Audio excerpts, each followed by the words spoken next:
Assalamualaikum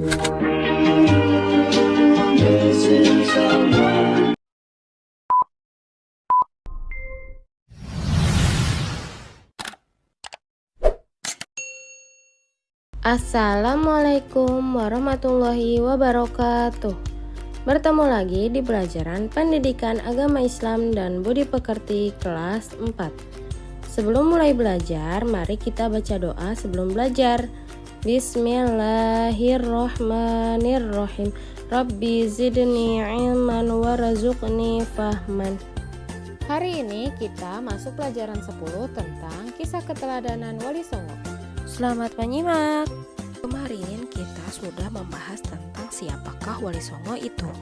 Nah, hari ini kita akan membahas tentang kisah keteladanan dari Wali Songo. Seperti yang kita sudah ketahui, Wali Songo itu berjumlah 9 orang. Yang pertama yaitu adalah diawali dengan Sunan Gresik. Sunan Gresik memiliki nama aslinya adalah Maulana Malik Ibrahim. Nama lain dari Sunan Gresik juga disebut dengan Sunan Tandes. Beliau lahir di Samarkand, Asia Tengah, dan beliau wafat di daerah Desa Gapura, Gresik, Jawa Timur. Nah, kisah keteladanan dari Sunan Gresik adalah semangat dari mendakwahkan Islam. Sunan Gresik banyak membela rakyat Jawa yang tertindas oleh Majapahit. Ia juga mengajarkan cara-cara bercocok tanam. Nah, ini adalah gambar dari makam Sunan Gresik, ada di Jawa Timur ya. Selanjutnya ada gambar peninggalan dari Sunan Gresik, yaitu masjid dari Sunan Gresik yang terletak di Jawa Timur juga. Nah, yang kedua ada Sunan Ampel. Nama aslinya adalah Raden Rahmat. Sunan Ampel ini dianggap sebagai sesepuh oleh para wali lainnya. Makam Sunan Ampel terletak di dekat Masjid Ampel di Surabaya, Jawa Timur. Nah, jadi Sunan Ampel ini adalah sunan yang paling sepuh atau sunan yang paling bisa disebut dengan tua ya, karena paling tua kan oleh sunan-sunan lainnya. Nah, kisah teladan yang menarik dari Sunan Ampel adalah berdakwah kepada Prabu Brawijaya. Meskipun akhirnya tidak memeluk agama Islam, Prabu Brawijaya terkesan dengan ajaran agama Islam sebagai ajaran budi pekerti yang mulia. Sunan Ampel mengajarkan falsafah Moh 5 atau 5M. Yang dimaksud dengan Moh 5 tidak melakukan perbuatan tercela seperti main atau berjudi, yang kedua ngombe atau mabuk-mabukan, yang ketiga maling seperti mencuri, yang keempat madat, berhisap candu atau ganja, memakai narkoba, yang kelima ada madon atau berzina. Nah, selanjutnya ada Sunan Bonang yang memiliki nama aslinya adalah Makhdum Ibrahim. Sunan Bonang adalah putra dari Sunan Ampel dan sekaligus muridnya. Ia wafat pada tahun 1525. Kisah keteladanan dari Sunan Bonang adalah berdakwahnya yang bijak. Sunan Bonang sering menggunakan kesenian rakyat untuk menarik simpati mereka. Ia memasukkan alat musik bonang pada seperangkat alat musik gamelan. Oleh karena itu, ia dikenal dengan sebutan Sunan Bonang. Sunan Bonang juga penggubah suluk wijil dan tembang tombo ati. Yang tombo ati ada 5 perkaranya. Nah, itu dari Sunan Bonang. Dan ada gambar-gambar dari suluk wijil nih. Ini contohnya dari suluk wijil yang diciptakan oleh Sunan Klik Bonang. tombol like, subscribe, dan komen pada channel ini. Terima kasih. Sunan Derajat Assalamualaikum. juga putra Sunan Ampel. Ia diperkirakan wafat pada tahun 1522. Pesantren Sunan Derajat dijalankan di Desa Derajat, Kecamatan Pacitan, Lamongan, Jawa Timur. Nah, kisah keteladanannya adalah cara dakwahnya yang menekankan keteladanan dalam hal perilaku terpuji. Nah, kedermawanannya, kerja kerasnya, dan peningkatan kemakmuran masyarakat sebagai pengamalan agama Islam.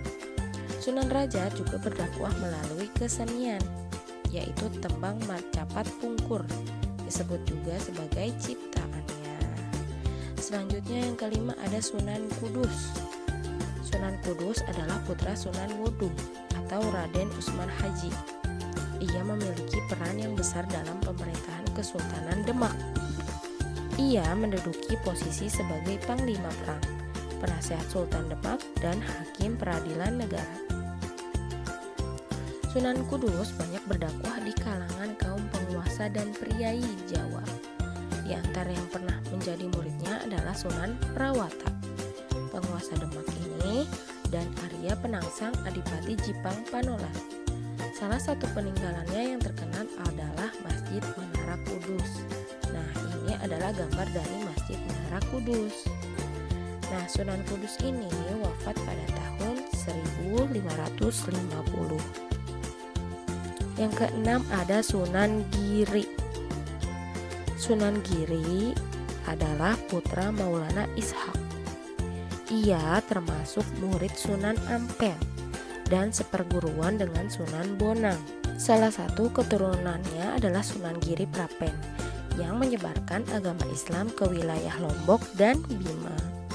Sunan Giri sangat berjasa mendakwahkan Islam di Jawa, bahkan sampai ke wilayah timur Indonesia.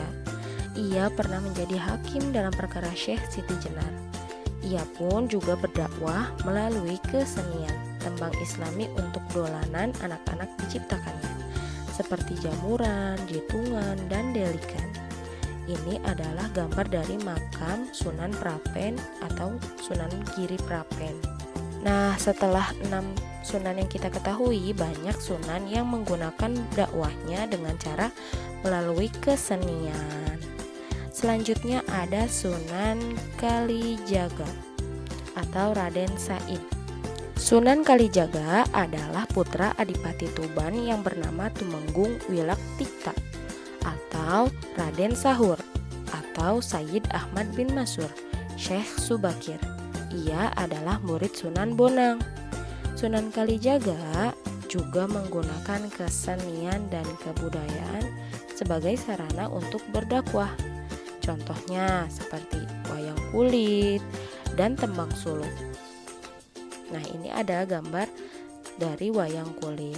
Dari wayang kulit, Sunan Kalijaga menyampaikan pesan-pesan atau ceramah-ceramahnya melalui kesenian dari wayang kulit tersebut, dari ceritanya ataupun pesan-pesan yang tersirat dalam cerita wayang kulit. Nah, selain wayang kulit, Sunan Kalijaga menyampaikan melalui tembang suluk, ilir-ilir, dan gundul-gundul pacul juga dianggap sebagai hasil karyanya. Nah, kita sudah mengetahui ya kalau misalkan ada gundul-gundul pacul itu adalah ciptaan dari Sunan Kalijaga.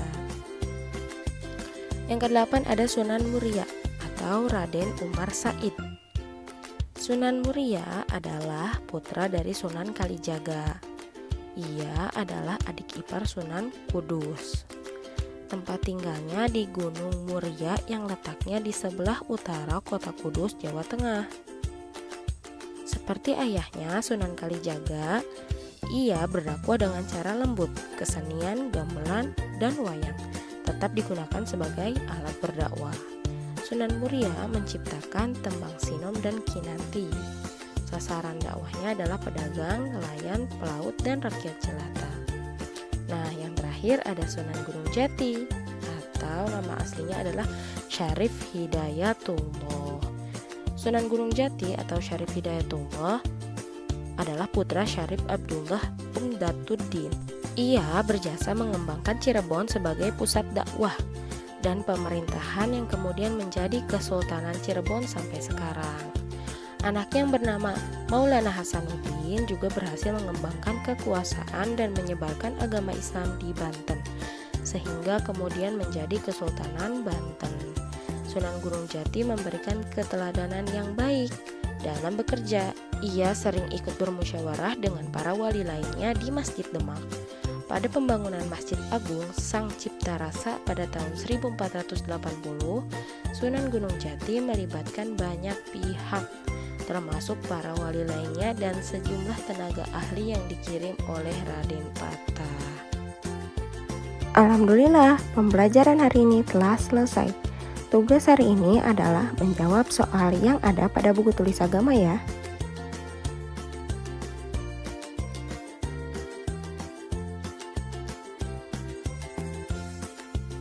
Klik tombol like, subscribe, dan komen pada channel ini. Terima kasih. Wassalamualaikum.